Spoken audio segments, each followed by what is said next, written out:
സിംപ്ലിസിറ്റിയുടെ പര്യായമായിട്ടാണ് മഞ്ജു വാര്യർ അറിയപ്പെടുന്നത്. ആദ്യ സിനിമയിലൂടെ നായികാ പദവി അലങ്കരിച്ച മഞ്ജു ഇൻഡസ്ട്രിയിൽ തൻ്റെതായ സ്ഥാനം നേടിയെടുക്കുന്നത് വളരെ ചുരുങ്ങിയ കാലത്തിനുള്ളിൽ ആയിരുന്നു. തിരക്കുകളിൽ നിന്നും തിരക്കിലേക്ക് കുതിക്കുമ്പോഴും പ്രശസ്തിയുടെ കൊടുമുടിയിൽ നിൽക്കുമ്പോഴും മഞ്ജു സിമ്പിളാണ്, പവർഫുള്ളും. ജീവിതത്തിൽ സ്വന്തം ആയതൊക്കെ നഷ്ടപ്പെട്ടുകൊണ്ട് പൂജ്യത്തിൽ നിന്നും തുടങ്ങിയ സമയത്തും മഞ്ജു പരാതിയോ പരിഭവമോ പറഞ്ഞിട്ടില്ല. ആരെയും പഴി ചാരിയിട്ടുമില്ല. മകൾ അച്ഛനൊപ്പം പോയപ്പോഴും കുറ്റപ്പെടുത്താൻ ഇപ്പോഴും കുറ്റപ്പെടുത്തുന്നവർ നിരവധിയാണ്. എങ്കിലും ഒരു നേർത്ത ചിരിയിൽ മഞ്ജു എല്ലാം ഒരുക്കും. ഇപ്പോൾ പുറത്തു വരുന്നത് പേഴ്സണൽ ജീവിതത്തെക്കുറിച്ചൊന്നുമല്ല, മഞ്ജുവിൻ്റെ സിംപ്ലിസിറ്റിയെക്കുറിച്ചാണ്. രമേശ് പിഷാരടിയും കുഞ്ചാക്കോ ബോബനും കുടുംബവും മഞ്ജു വാര്യരുമൊക്കെ അത്രയും സുഹൃത്തുക്കളാണ്. കേവലം സഹപ്രവർത്തകർ എന്നതിലുപരി എന്തിനും ഒപ്പം നിൽക്കുന്ന കൂട്ടുകാരാണ് ഇവർ. അങ്ങനെ സ്വകാര്യ ജീവിതത്തിലെ കാര്യങ്ങൾ ഒന്നും ഇവർ പറയില്ലെങ്കിലും അടുത്തിടെ മഞ്ജുവിനെക്കുറിച്ച് രമേശ് പിഷാരടി തുറന്നു പറഞ്ഞിരുന്നു. ഇതാണ് വീണ്ടും സമൂഹ മാധ്യമങ്ങളിൽ നിറയുന്നത്.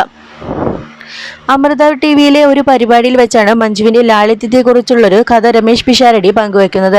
ഈ മഞ്ജു വാര്യർ ഇടയ്ക്ക് സിനിമയ്ക്ക് വരും, മാസ്കും ഒരു ബനിയനും ഇട്ട്. തിരക്കിനിടയിൽപ്പെട്ടാൽ മഞ്ജുവിനെ കണ്ടുപിടിക്കാൻ പറ്റില്ല, നൂണ്ട് കയറിപ്പോകും എന്ന് പറഞ്ഞുകൊണ്ടാണ് മഞ്ജുവിന്റെ രസകരമായ മറ്റൊരു കഥയും പിഷു പങ്കുവച്ചത്. തൻ്റെ ഒരു പരിപാടിക്ക് ഡൽഹിയിൽ പോയപ്പോൾ ഡൽഹിയിലെ സരോജിനി മാർക്കറ്റിൽ പോയി. അവിടെ സാധനങ്ങളൊക്കെ വളരെ തുച്ഛമായ വിലയ്ക്ക് കിട്ടും. അവിടെ നിന്നും മഞ്ജു 400 രൂപ വിലയുള്ള ടോപ്പ് വാങ്ങി. ഒരെണ്ണം ഫ്രീയും കിട്ടിയെന്നാണ് തോന്നുന്നത്. 2-3 മാസം കഴിഞ്ഞപ്പോൾ ഇക്കാര്യം നമ്മളൊക്കെ മറക്കുമല്ലോ. എന്നിട്ട് എൻ്റെ മറ്റൊരു പരിപാടിക്ക് 10 ലക്ഷം രൂപയെങ്കിലും എൻ്റെ ഊഹത്തിൽ പ്രതിഫലം കിട്ടുന്ന പരിപാടിയിൽ ഈ 400 രൂപയുടെ ടോപ്പുമിട്ട് മഞ്ജു വന്നു, പിഷു പറയുന്നു. അതിനെന്താണ്, ഇടുമ്പോൾ നന്നായിരുന്നാൽ പോരെ, വിലയൊക്കെ ആരാണ് നോക്കുന്നത് എന്നായിരുന്നു മഞ്ജുവിൻ്റെ മറുപടി. മഞ്ജുവിൻ്റെ മറുപടിയെ പിഷുവിൻ്റെ സംസാരം ഒന്നുമല്ല ആരാധകർ നോക്കുന്നത്.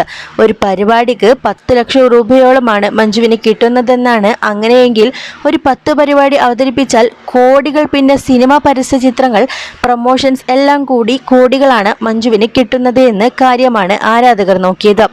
യുവജനോത്സവത്തിലെ മഞ്ജുവിൻ്റെ ചിത്രങ്ങളൊക്കെ കണ്ട് ഒരു കുടുംബ സുഹൃത്ത് വഴിയാണ് സിനിമയിൽ അഭിനയിക്കാൻ അവസരമില്ല താരത്തിന് ലഭിച്ചത്. അഭിനയം എന്താണെന്നറിയില്ല, പരീക്ഷിച്ച് നോക്കാമെന്ന് കരുതിയാണ് പോകുന്നത്. അതിനുശേഷമാണ് സല്ലാപത്തിലേക്ക് മഞ്ജു വന്നത്. പ്രത്യേകിച്ചൊരു പ്ലാനിങ്ങും ഇല്ലാതെയാണ് അന്ന് അഭിനയിച്ചത്.